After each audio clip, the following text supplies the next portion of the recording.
वास्तु जो मिश्रण है वो 16 दिशाओं का और पंच तत्वों का मिश्रण है।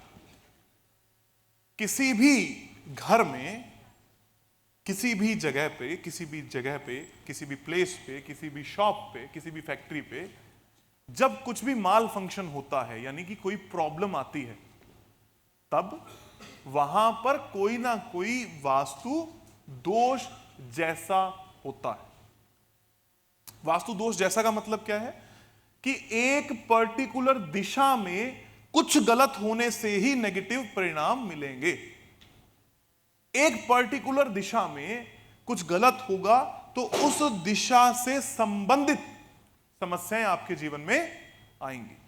वास्तु में यह नहीं होता कि ये बिल्कुल बुरा है, ये बिल्कुल अच्छा है। बिल्कुल बुरा का क्या परिभाषा है कि ब्रह्मस्थान में कोई वास्तु दोष हो, नॉर्थ ईस्ट में कोई वास्तु दोष हो, या साउथ वेस्ट में कोई वास्तु दोष हो।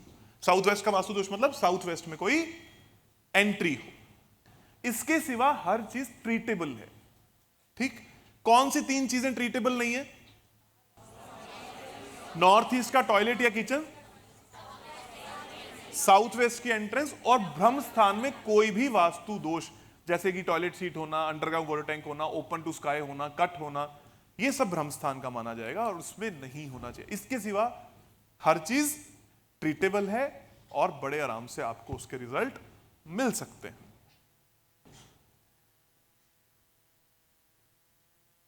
सोलह दिशाओं में 5 तत्वों जल, वायु, अग्नि, पृथ्वी और आकाश।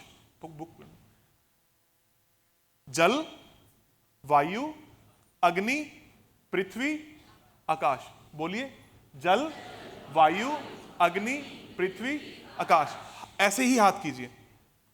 जल, वायु, अग्नि, पृथ्वी, आकाश।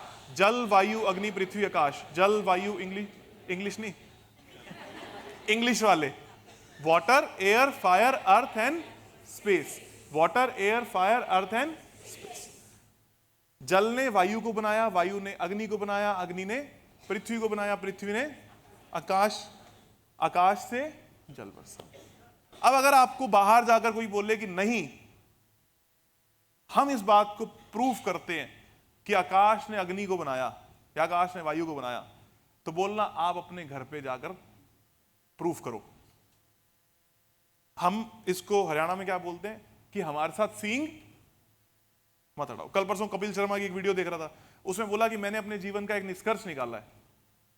सामने वाला कहता क्या? कहता ये कि अगर सामने वाला ये कहे कि हाथी उड़ता है तो मैं बोलता हूं वाह क्या खूबसूरत उड़ता है। समझ में आई ना बात? तो जब आपको कोई कहे कि आकाश ने अग्नि को बनाया तो बोलना वाह क्या आत्म साक्षात्कार हुआ है, आज से आकाश ने अग्नि को बनाया। ठीक है ना? तो हमें इसको फ्री रखना है। यहां जितने भी आदमी है ना, कौन कौन है? ये कैसा शक हुआ भाई? खड़े करो हाथ।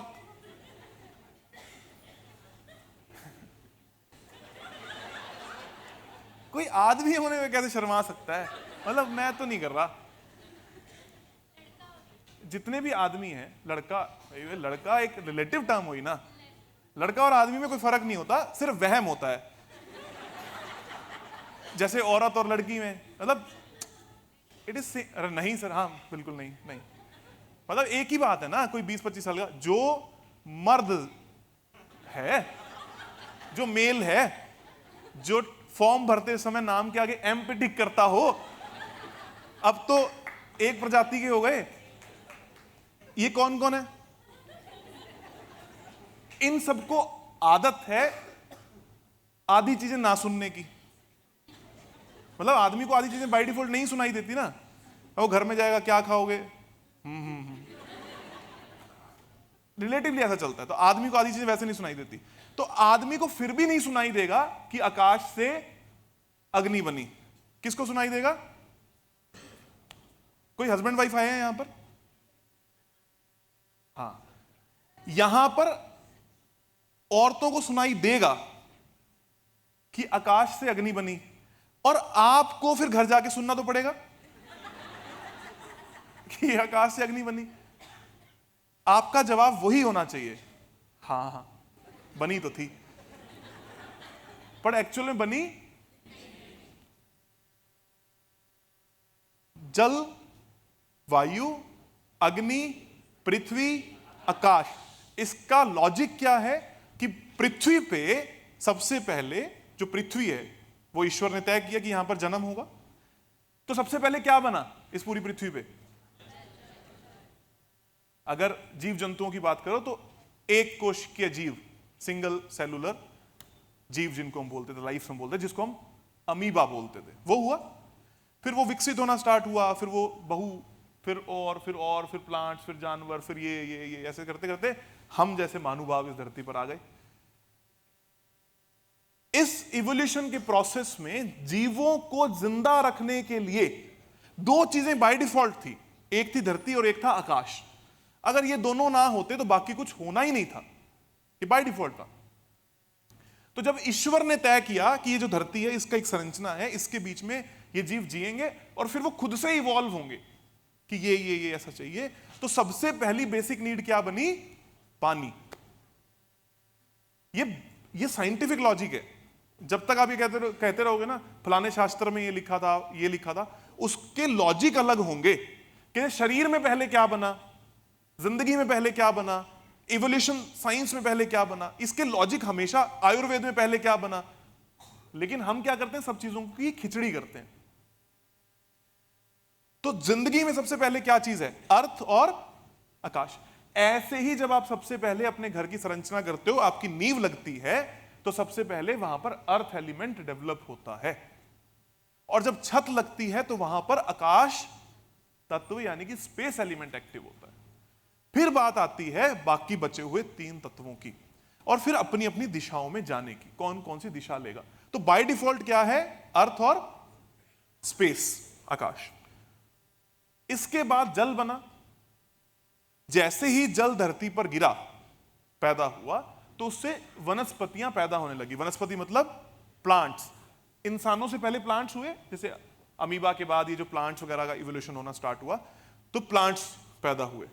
जब प्लांट्स पैदा हुए और जो जीव वहां पर ऑलरेडी पैदा हो रहे थे, इन्होंने उनको खाना शुरू किया, तो क्या पैदा हुई? अग्नि। जब आप खाना खाते हो तो क्या होता है? अग्नि पैदा होती है। ऐसे ही लोगों को यह समझ में आया कि ये जो खाना है इससे अग्नि बनाई जा सकती है, पैदा करी जा सकती है, लकड़ी से अग्नि बन सकती है। तो इंसान ने उस वायु से अग्नि को पैदा किया। फिर इंसान ने क्या किया? जब वो अग्नि पैदा हो गई तो उसका राख आ गई, कचरा हो गया, मिट्टी हो गई। वो मिट्टी क्या बनी? फिर से अर्थ बन गई। और जैसे ही अर्थ बनी तो उसने अपने आसपास एक शेल क्रिएट किया। उस शेल को कहा जाता है आकाश, यानी कि स्पेस एलिमेंट। ऐसे ही जब ईश्वर ने आपको पैदा किया तो सबसे पहले आप बच्चे थे। वाटर एलिमेंट क्या है? ग्रो करवाता है, बढ़ा रहा है, ग्रोइंग है। हमेशा जल, जैसे ही आप जल की दो बूंदे यानी पानी की दो बूंदे जमीन पर डालोगे तो आप देखना कि वो एक दूसरे की तरफ अट्रैक्ट करती हैं, जुड़ती हैं। ऐसे ही जल ही एकमात्र ऐसा तत्व है जो आपको बढ़ा रहा है। यानी आप भी पीते हो तो आपका शरीर भी अच्छा होता है, पौधों को देते हो तो पौधे ग्रो कर जाते हैं। तो जल बढ़ाने का कारक हुआ, आगे लेके जाने का कारक हुआ। तो जब आप पैदा हुए तो पहले कितने साल तक आप बढ़ रहे हो? लगभग 16-17 साल तक आप ग्रो करते हो ना, आपका शरीर ग्रो कर रहा है फिजिकल तौर पे। आपके हार्मोन्स एक लेवल पर आकर रुकेंगे, आप ग्रो करोगे, जिसको आप अडल्टहुड बोलते हो। फिर बाद में आपकी बुद्धि का विस्तार होना शुरू होता है प्रैक्टिकली। उससे पहले जब आप अपनी मां के गर्भ में थे तब आपके पास कौन से दो मेजर तत्व थे? एक पृथ्वी जो आपका शरीर है, और एक उसके आसपास का आकाश जो आपको जिंदा रखता है। यही था। जैसे ही आप इस पूरी धरती पर आए तो आपको पानी की आवश्यकता पड़ी, नहीं तो आप जी नहीं पाओगे। अभी जो वायु आप ग्रहण कर रहे हो जब आप पैदा हुए, दैट इज रिलेटिवली आकाश। जो भी इस ब्रह्मांड में है उसको आपने ग्रहण किया। फिर क्या हुआ? आपका शरीर ग्रो करने लगा, बढ़ने लगा। तो लगभग 13-14 साल, 15 साल की उम्र तक एक व्यक्ति ईश्वर के बताए अनुसार जल तत्वों में रहता है। वो इमोशनल ज्यादा होता है, छोटी छोटी चीजों पर रोने लगता है, झगड़ने लगता है, इरिटेट होता है, ग्रो कर रहा है। फिर एक एज आती है टीन एज। यहां पर आप आ जाते हो वायु तत्व में। वायु तत्व कैसा होता है? और ग्रो करने वाला, नेटवर्क बनाने वाला, पेड़ पौधे ब्रांचेस निकालने वाला, अपने दोस्त बनाने वाला, मौज मस्ती में रहने वाला,